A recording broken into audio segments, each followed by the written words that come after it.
बिहार में बनेगा डैम। जी हाँ दोस्तों, जैसा कि आप सभी जानते हैं असम, बिहार इन राज्यों में किस तरह से बाढ़ आता है। ऐसी कंडीशन में वहाँ पर डैम बनाना काफी ज्यादा जरूरी है। असम में तो काफी ज्यादा बाढ़ आता है, लेकिन असम की चर्चा हम लोग किसी और वीडियो में करेंगे अकॉर्डिंग टू योर कमेंट। आज हम लोग बात करने वाले हैं बिहार के बारे में। बिहार में डैम बनने वाला है और इस वाले डैम को नेपाल और बिहार के बॉर्डर के पास बनाया जाएगा। तो आइए जानते हैं बिहार के किस जिले में बनाया जाएगा, ये डैम कितना विशाल होगा, इस वाले डैम को बनाने के पीछे का मेन मकसद क्या है, क्या हम लोग इससे बिजली का भी जनरेशन करेंगे। नमस्कार दोस्तों, मैं विकास और आप देख रहे हैं ऑल इंडिया अफेयर्स। दोस्तों, नेपाल से जो नदियां निकलती है बिहार में, उन नदियों में बाढ़ आता है हमेशा। जब नेपाल में पानी ओवरफ्लो होता है तो उधर से पानी वो लोग छोड़ देते हैं। नेपाल चूंकि पहाड़ी इलाका है, दुनिया का सबसे बड़ा सबसे ऊंचा पहाड़ माउंट एवरेस्ट नेपाल में ही है। ऐसी कंडीशन में पहाड़ से पानियां नीचे आती है और पानियां बह करके बिहार में आती है, गंगा नदी में आती है, तब जाकर के समुद्र में जाती है। ऐसी कंडीशन में बाढ़ जब बिहार में आता है तो हमारे जानमाल की काफी ज्यादा हानि होती है। ऐसी कंडीशन में सबसे बेस्ट तरीका ये है कि हम लोग जहाँ पर बाढ़ आता है वहाँ पर हम लोग डैम बना दे, पानी को स्टोर कर ले और पानी को फिर अलग अलग नहरों के माध्यम से अलग अलग राज्यों में भेजें जहाँ पर की सूखा पड़ता है हमेशा, और वहाँ पर हम लोग पानी को स्टोर कर लें। इसके अलावा हम लोग बिजली बनाने में भी इस वाले पानी का यूज कर सकते हैं, लेकिन सरकार इन सारी चीजों पर ध्यान पहले नहीं देती थी, लेकिन अब ध्यान दिया जा रहा है। इसी क्रम में बिहार में एक डैम बनाने का प्रस्ताव जारी किया गया है। आपको बता देगा, इसकी केंद्रीय जल शक्ति मंत्रालय में राज्य मंत्री डॉक्टर राजभूषण चौधरी ने कहा कि बिहार समेत अन्य प्रदेशों में बाढ़ की समस्या को दूर करने के लिए एक विशेष वर्क प्रोजेक्ट को तैयार किया जा रहा है। श्री चौधरी ने मंगलवार को भाजपा द्वारा आयोजित एक अभिनंदन समारोह के अवसर पर मीडिया से बात करते हुए कहा कि बिहार में बाढ़ से बचाव और बाढ़ को नियंत्रण करने के लिए भारत नेपाल सीमा पर एक हाई डैम का निर्माण किया जाएगा। जी हाँ गाइस, ये डैम थोड़ा बड़ा होने वाला है, इसलिए इसे हाई डैम बोला जा रहा है। इसके लिए इंजीनियरों का एक दल तकनीकी रूप से अध्ययन कर रहा है कि किस तरह से यहाँ पर डैम को बनाया जाएगा। इस पर इंजीनियर की टीम को लगा दिया गया है, वो लोग इस पर अध्ययन कर रहे हैं। उन्होंने बताया कि जल शक्ति मंत्रालय द्वारा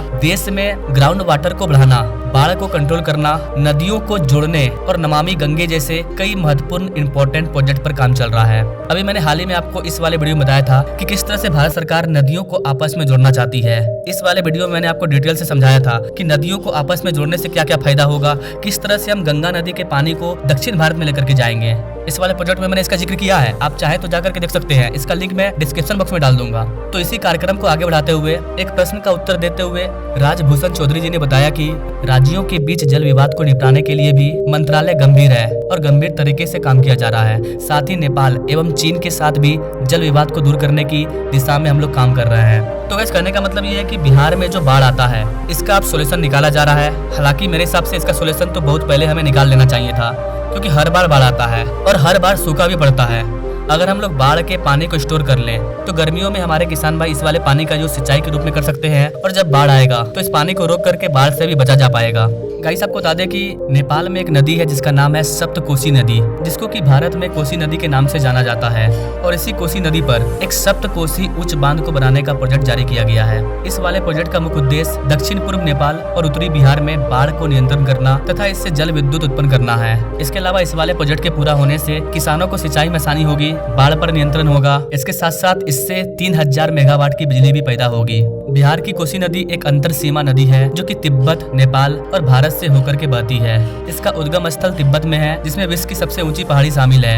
यह नदी गंगा में मिलने से पहले नेपाल के एक बड़े हिस्से को जल से भर देती है। आपको बता देगा इसकी 3 प्रमुख सहायक नदी है, सुन कोसी, अरुण और तमोर। ये तीनों नदी हिमालय की तराई में बनी 10 किलोमीटर लंबी घाटी के ठीक ऊपर एक बिंदु पर मिलती है। यह नदी भारत के उत्तरी बिहार में प्रवेश करती है, जहाँ पर यह कटिहार जिले के कुर्सेला के पास गंगा में मिलने से पहले विभिन्न शाखाओं में बढ़ जाती है।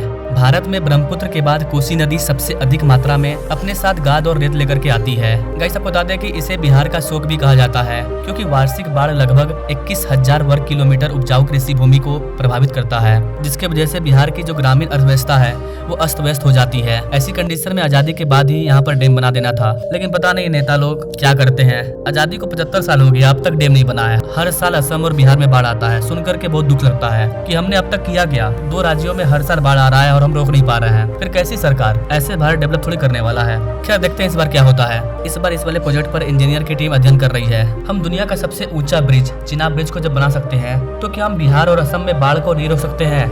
एकदम रोक सकते हैं, लेकिन सरकार रोक नहीं रही है। सरकार इस पर पैसा नहीं लगा रही है।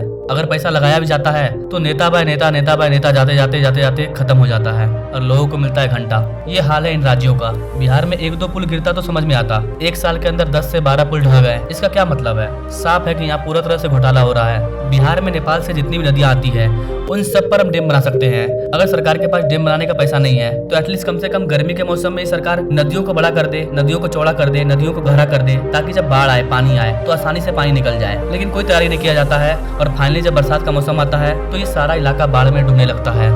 बिहार में डैम बनेगा, इसकी चर्चा 2-3 साल पहले भी हुई थी, उसके पहले भी हुई थी। 2008 में जब बिहार में सबसे बड़ा बाढ़ आया था उस टाइम भी चर्चा हुई थी डैम बनेगा, लेकिन अब तक डैम नहीं बन पाया है। तो अब देखते हैं कब तक डैम बनता है। फिलहाल बरसात का मौसम आ चुका है, कोसी नदी फिर से लबालब हो चुका है। मेरे को लगता नहीं है कि कोसी नदी पर डैम बन पाएगा, लेकिन जो इसकी लेटेस्ट अपडेट आई थी वो मैंने आपको बताया। वैसे गाइस आपको क्या लगता है, बिहार की कोसी नदी पर सरकार को डैम बनाना चाहिए? अगर बनाना चाहिए तो सरकार क्यों नहीं बना रही है? इसमें किसकी गलती है? क्या करना चाहिए गाइस आप बिहार और असम में आने वाले बाढ़ के बारे में कमेंट जरूर करें और ऐसे ही लेटेस्ट अपडेट के लिए हमारे चैनल से जो जुड़े। Now thanks for watching. मिलते हैं वीडियो में एक नई जानकारी के साथ, तब तक के लिए जय हिंद।